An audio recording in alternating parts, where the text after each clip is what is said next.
Assalamualaikum warahmatullahi wabarakatuh. Perkenalkan, nama saya Laila Anggrini Stianingrum. Saya mahasiswa UNES, Angkatan 19, jurusan Manajemen. Saya dari Rombel A. Di sini saya akan mengerjakan tugas dari Bu Desi, yaitu 2 pertanyaan mengenai materi statistika yang telah diajarkan oleh beliau. Yang pertama, apa perbedaan antara statistik deskriptif dan statistik inferensial, serta berikan contoh masing-masing yang berkaitan dengan bidang manajemen. Saya akan menjelaskan terlebih dahulu perbedaan antara statistik diferensial dengan statistik deskriptif. Statistik deskriptif memiliki perbedaan yang sangat mendasar dengan statistik inferensial. Dalam proses analisisnya secara umum, keduanya memiliki tujuan yang berbeda.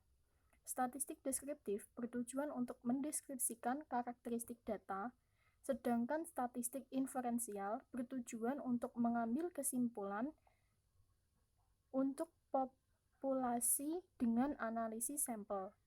Secara keseluruhan, perbedaan deskriptif dengan statistik diferensial adalah: yang pertama, statistik deskriptif hanya mampu menggambarkan karakteristik, tidak bisa digunakan untuk mengambil kesimpulan pada tingkat populasi, dan statistik inferensial yang pertama memberikan analisis yang lebih mendalam. Yang kedua, bisa digunakan untuk menarik kesimpulan pada tingkat populasi. Untuk contohnya sendiri dalam bidang manajemen, statistik deskriptif contohnya adalah penyajian diagram jumlah persediaan barang yang ada di gudang penyimpanan. Yang kedua, grafik penjualan pada produk setiap bulannya. Dan contoh statistik inferensial. Dari hasil survei yang telah dilakukan oleh perusahaan, sebanyak 75% pelanggan merasa puas dengan pelayanan yang telah diberikan oleh perusahaan, sementara sisanya 25% merasa kurang puas terhadap pelayanan yang diberikan oleh perusahaan. Dan pertanyaan yang kedua adalah, apa perbedaan populasi dan sampel? Mengapa kita perlu pengambilan sampel? Perbedaan populasi dan sampel.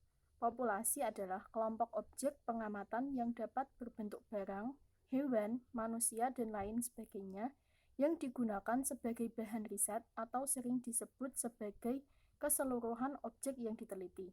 Sedangkan sampel sendiri sebagian kecil dari populasi yang diambil sebagai objek pengamatan yang dianggap dapat mewakili populasi. Jadi kesimpulannya, sampel adalah bagian dari populasi. Dan mengapa kita perlu mengambil sampel? Karena penarikan sampel akan mempermudah peneliti dalam melakukan analisis masalah secara terarah, fokus, dan sesuai dengan ketersediaan biaya dan waktu yang ada. Sekian dari saya, terima kasih, kurang lebihnya mohon maaf. Wassalamualaikum warahmatullahi wabarakatuh.